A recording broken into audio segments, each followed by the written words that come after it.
ዲቪ 2027 ሊጀመር ቀናት ቀርተውታል። በዚህ የአሜሪካን የዲቪ ሎተሪ ፕሮግራም ምን የተለዩ ነገሮች ተካተዋል? ሰላም እንዴት አላችሁ? በዛሬው ቪዲዮ ስለ ዲቪ 2027 ለማመልከት ምን ያስፈልጋል? እነማን ማመልከት ይችላሉ? የምዝገባው ጊዜ ከመቼ እስከ መቼ ይቆያል? ምዝገባው እስኪጀመር ድረስ አመልካቾች ምን የተለየ ነገር ማዘጋጀት ይጠበቅባቸዋል? የሚሉትን ጠቃሚ መረጃዎች እናጋራችኋል። ሐሳቡን ከወደዳችሁት ቪዲዮን ላይክ ማድረግና ይጠቅማችኋል ብላችሁ ለምታስቧቸው ወዳጆቻችሁ ሼር ማድረግ እንዳይረሳ። ቪዲዮን ላይክ ማድረግ ለእናንተ አንድ በተን ነው፣ ለኛ በእጅጉ ይጠቅመናልና ይህንን እንድታግዙን በአክብሮት እንጠይቃችኋለን። እንደተለመደው እስከ ቪዲዮ መጨረሻ ድረስ አብራችሁን ቆዩ ግብዣችን ነው።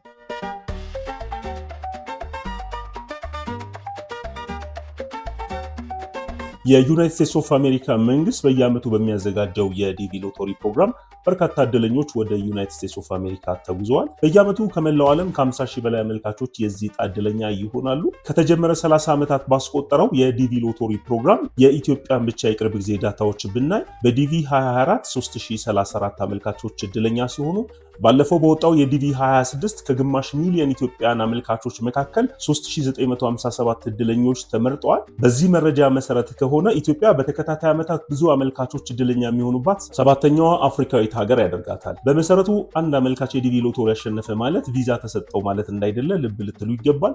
ግለሰቡን ቪዛ ላይ ያሰጡት የሚችሉ የተለያዩ ግላዊና ተቋማዊ ምክንያቶች ይኖራሉ። እስከ ቪዲዮ መጨረሻ አብራችሁን ከቆያችሁ ይህንን መረጃ እናጋራችኋለን። ወደ ዲቪ 2027 ፕሮግራም ስንመለስ ለማመልከት ምን ያስፈልጋል የሚለውን ጉዳይ እናነሳለን።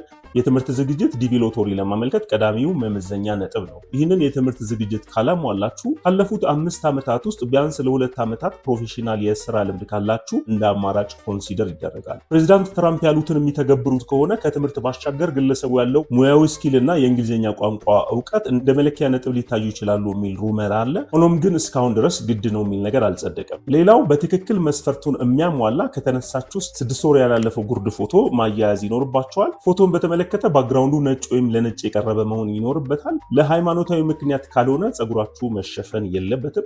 ሻዶ ያለውና ተች የበዛበት፣ ሁለት ጆሮ የማያሳይና የተጣመመ ብለርድ የሆነ በስህተት አይን የተጨፈነበት በአይ ግላስ የተነሳችሁትና ከዚህ በፊት ዲቪ ያመለከታችሁበት ፎቶ ተቀባይነት የለውም። ስለዚህ ፎቶን በተመለከተ እነዚህ ነገሮች እርግጠኛ ሆናችሁ ፎቶአችሁን ማያያዝ ይኖርባችኋል። ዲቪ 2027 ለማመልከት ፓስፖርት ግዴታ ሊሆን ይችላል የሚሉ ብዙሃን ናቸው። እንደኔ ቢጸድቅም ባይጸድቅም በቀረው ጊዜ ፓስፖርት ባይደርስላችሁ እንኳን ቢያንስ ልደት ሰርቲፊኬት እንዲኖራችሁ እንድታደርጉ አሳስባችኋለሁ። ፓስፖርታችሁ ቀን ያለፈበት አመልካቾች ደግሞ የሚሆነው ነገር አይታወቅምና ከአሁኑ ብታሳድሱት የተሻለ ነው ብዬ አስባለሁ። የምታመለክቱት ከትዳር አጋራችሁ ጋር አሊያም ከልጆቻችሁ ጋር ከሆነ የእነሱንም መረጃ በትክክል ማያዝ መዘንጋት የለበትም።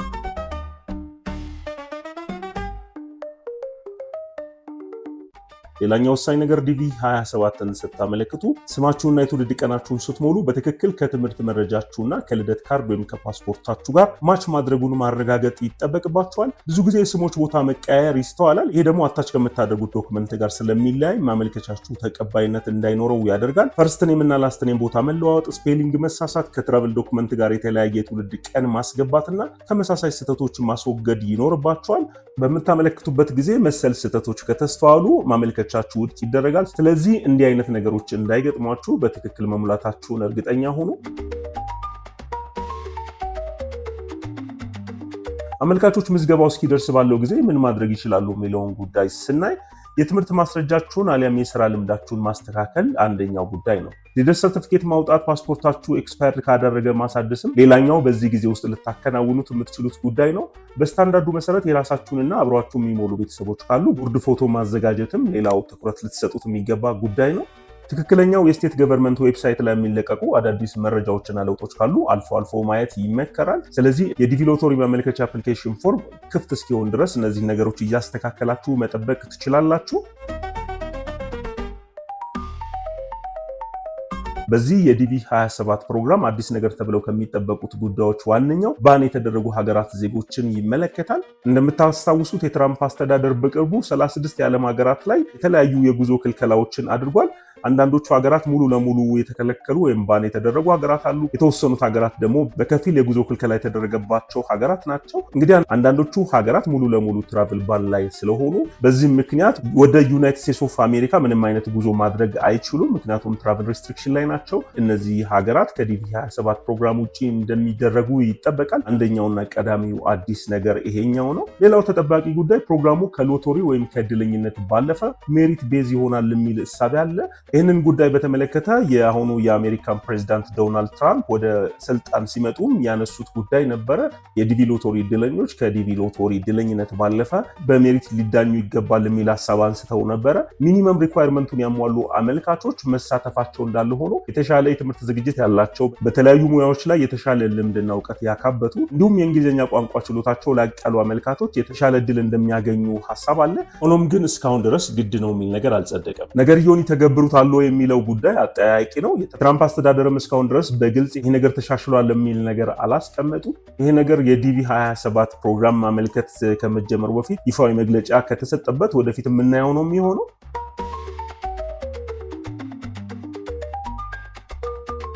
ዲቪ 27 የሚሞላው ከመቼ እስከ መቼ ነው የሚለውን ጉዳይ ስናነሳ ከኦክቶበር 2025 መጀመሪያ እስከ ኖቬምበር የመጀመሪያው ሳምንት የተለመደው ስኬጁል ሲሆን ይህ ቪዲዮ እስከተዘጋጀበት ጊዜ ድረስ ቁርጥ ያለውን ቀን አላስቀመጡም። ትክክለኛውን ቀን በስቴት ገቨርንመንት የዲቪ ሎተሪ ኦፊሻል ሳይት dvprogram.state.gov ላይ መከታተል ትችላላችሁ። ቴምፖራሪ ግን ከኦክቶበር 1 እስከ 4 ኦፍ ኖቬምበር ባሉት 33 ቀናት ውስጥ ተሞልቶ እንደሚጠናቀቅ ይጠበቃል። እዚህ ጋር የምታመለክቱበት ዌብሳይት በትክክል ስቴት ገቨርንመንት የሚጠቀምበት ሳይት ላይ መሆናችሁን እርግጠኛ መሆን አለባችሁ። በጣም ብዙ የሚያምታቱ ሳይቶች አሉ። በእነዚህ ልክ ያልሆኑ ሳይቶች ብታመለክቱ አንደኛ ያልሆነ ሳይት ላይ ስታመለክቱ የዕድል ሎተሪ ፕሮግራሙ ላይ ተሳታፊ አትሆኑ።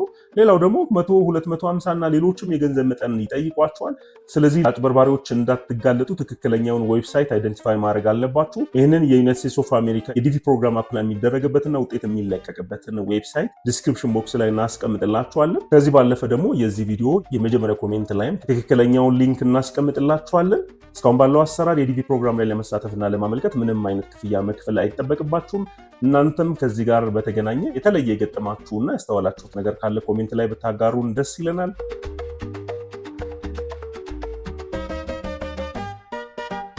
ዲቪ ደርሷቸው ቪዛ የተከለከሉ በርካታ አመልካቾች ከዚህ በፊት አስተውለናል። ስለዚህ ዲቪ ደርሷችሁ ቪዛ ላታገኙ የምትችሉባቸው የተለያዩ ምክንያቶች ሊኖሩ ይችላሉ።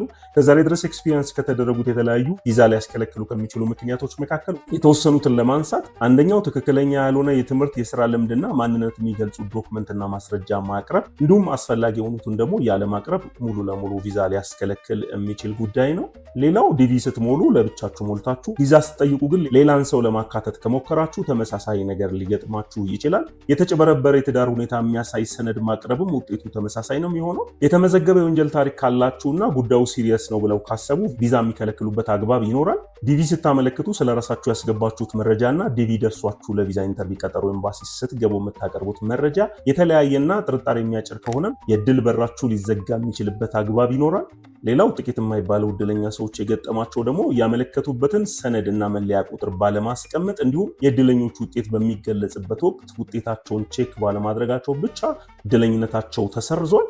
ክሪቲካል የሚባል ሜዲካል ኬዝ ያላቸው ፊዚካልና ሜንታል የሚያስከለክሉ የጤና እክል ያለባቸው ዕድለኞች ዲቪ ቢደርሳቸውም ቪዛ ላይሰጣቸው ይችላል። ስለዚህ የተረጋገጡና በአብዛኛው ዲቪ ሎተሪ ቢደርሳቸው ቪዛ ሊያስከለክሉ የሚችሉ ጉዳዮች ናቸው።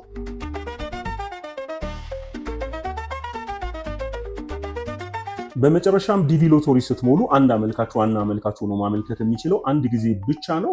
ብቻውን ሆኖ ከአንድ ጊዜ በላይ ያመለከተ አመልካች የዲቪ ሎተሪ ፕሮግራም ላይ አይሳተፍም ወይም ደግሞ ዲስኳሊፋይድ ይደረጋል። ሌላው ባለትዳር ከሆናችሁ አንድ ጊዜ ዋናውን አመልካች ሆናችሁ ሌላ ጊዜ ደግሞ የሚካተተው ሰው በመሆን እየተቀያየራችሁ ሁለቴ የማመልከት እድል ይኖራችኋል። ከዛ ውጭ ባለው ሴናሪዮ ግን አንድ አመልካች ሁለቴና ከዛ በላይ ጊዜ ካመለከተ ማመልከቻዎቹ ውድቅ ይደረጋሉ። ስለዚህ እንዲህ አይነት ነገር ከማድረግ መጠንቀቅ ይኖርባችኋል።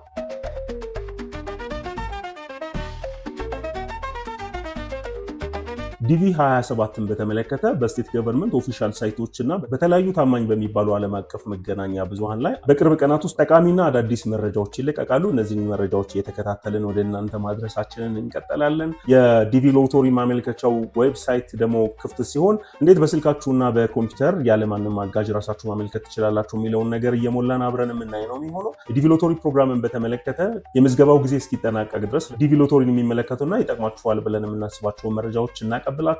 ከዲቪ 27 ጋር በተገናኘ ያዘጋጀንላችሁ ፕሮግራም ይህንን ይመስል ነበረ። አብራችሁን ስለቆያችሁ ከልብ አመሰግናለሁ።